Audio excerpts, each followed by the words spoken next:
नमस्कार, स्वागत है आपका बिहार समाचार में। बिहार वालों के लिए नीतीश सरकार ने दुर्गा पूजा में क्या पाबंदियां होगी और क्या छूट मिलेगी, इसकी गाइडलाइन जारी कर दी है। तो लालू प्रसाद यादव को मिल गई है जमानत। तो आज की बड़ी और ताजा खबरों पर बात करने से पहले आपसे अनुरोध है, कृपया वीडियो को एक लाइक अवश्य कर दीजिएगा। आपका लाइक करना ही हमारी मेहनत का फल होता है।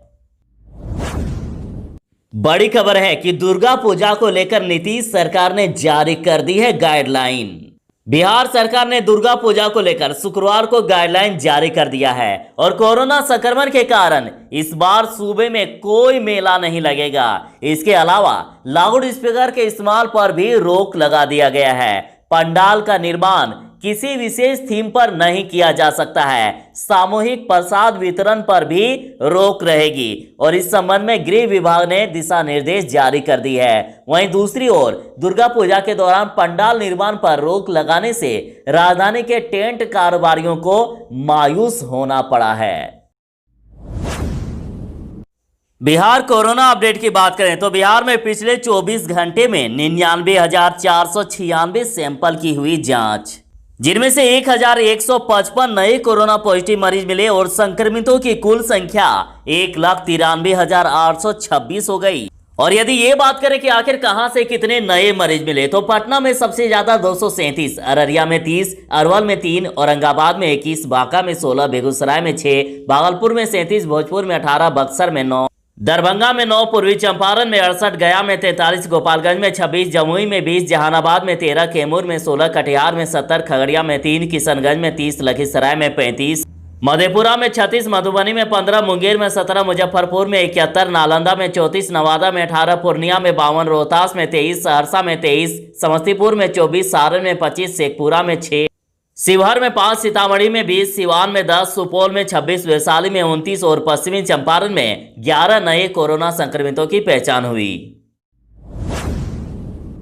बड़ी खबर है, लालू प्रसाद यादव को जमानत मिल गई है। चाईबासा चारा घोटाले के केस में लालू को झारखंड हाईकोर्ट से जमानत मिली, लेकिन अभी नहीं आएंगे जेल से बाहर। राजद सुप्रीमो लालू प्रसाद को चारा घोटाले के चाईबासा केस में शुक्रवार को झारखंड हाईकोर्ट ने जमानत दे दी है, लेकिन वे जेल से अभी बाहर नहीं आ पाएंगे। दरअसल उन्हें चारा घोटाले के 3 मामलों में अलग अलग सजा हुई थी और इनमें से 2 मामलों में उन्हें जमानत मिल चुकी है और जेल से बाहर आने के लिए उन्हें एक और मामले में जमानत लेनी होगी।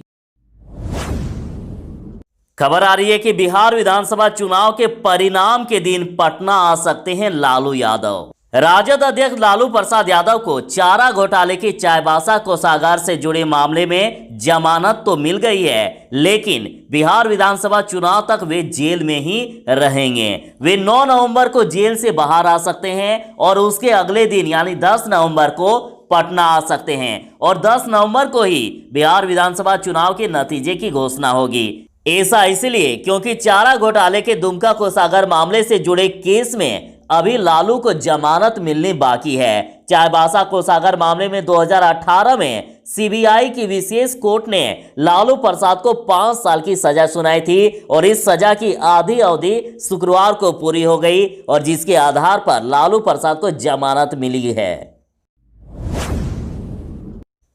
सुशील मोदी का तंज कि राजद ऐसे जश्न मना रहा है जैसे लालू प्रसाद बाइज्जत बरी कर दिए गए हो। सुशील मोदी जी ने ट्वीट के माध्यम से कहा कि 1,000 करोड़ के चारा घोटाले के 4 मामले में दोषी लालू प्रसाद ने सिर्फ चाईबासा कोषागार से 33.67 करोड़ की अवैध निकासी के मामले में सजा की आधी अवधि जेल में बिताई है, इसलिए उन्हें केवल इसी मामले में जमानत मिली है। दूसरे ट्वीट में उन्होंने कहा कि उन्होंने अन्य मामलों में सजा की आधी अवधि भी नहीं काटी, इसलिए वे अभी बाहर नहीं आ सकेंगे। इन्होंने कहा कि उन्हें जमानत मिलने पर राजद ऐसे जश्न मना रहा है जैसे वे बाइज्जत बरी कर दिए गए हो। राजद न्यायपालिका का सम्मान तभी करता है जब फैसला उसके पक्ष में होता है।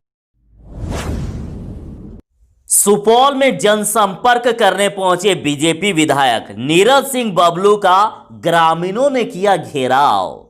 बिहार के सुपौल जिले में वसंतपुर प्रखंड के निर्मली पंचायत में जनसंपर्क के लिए पहुंचे छातापुर के भाजपा विधायक नीरज कुमार सिंह बबलू को लोगों के आक्रोश का सामना करना पड़ा। ग्रामीणों ने विधायक का घेराव कर जमकर नारे भी लगाए। हालांकि विधायक इस दौरान ग्रामीणों को आश्वासन देते रहे कि इस बार सड़क बनवा देंगे, लेकिन ग्रामीण एक भी बात सुनने को तैयार नहीं थे। घंटों तक विधायक और ग्रामीणों के बीच तीखी नोकझोंक होती रही और अंत में ग्रामीणों का भारी विरोध को देखते हुए विधायक को लौटना पड़ा। ग्रामीणों ने बताया कि विधायक नीरज सिंह बबलू ने 3 साल पहले सड़क का शिलान्यास किया था, लेकिन सड़क आज तक नहीं बनी। ग्रामीणों ने कहा कि जब चुनाव नजदीक आता है तो विधायक जगह जगह सड़क का शिलान्यास करते हैं, लेकिन चुनाव जीतने के बाद नजर नहीं आते हैं। ग्रामीणों ने कहा कि सड़क और मूलभूत समस्याओं को लेकर विधायक का घेराव किया गया था। ग्रामीणों ने कहा कि जो प्रतिनिधि हम लोगों के दुख दर्द को समझेगा वही हमारा नेता होगा। खबर आ रही है कि शक्ति मलिक हत्याकांड में तेजस्वी व तेज प्रताप से नहीं होगी पूछताछ। राजद के पूर्व नेता शक्ति मलिक हत्याकांड मामले में गिरफ्तार सभी अभियुक्तों के खिलाफ पुलिस स्पीडी ट्रायल चलवाकर सजा दिलवाएगी और गुरुवार को सभी आरोपियों को केंद्रीय कारा भेज दिया गया।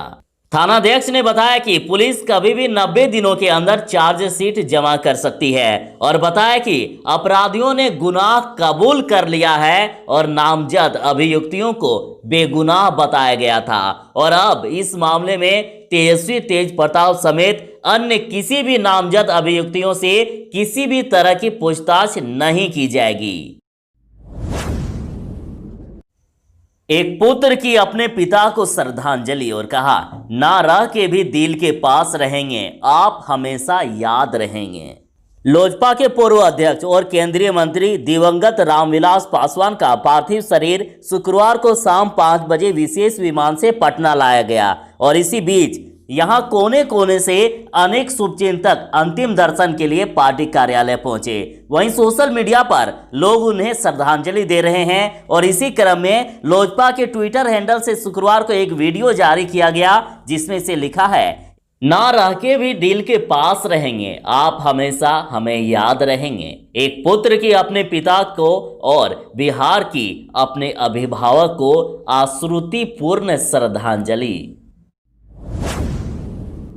पहले चरण में नीतीश सरकार में शामिल इन 4 मंत्रियों की प्रतिष्ठा दांव पर।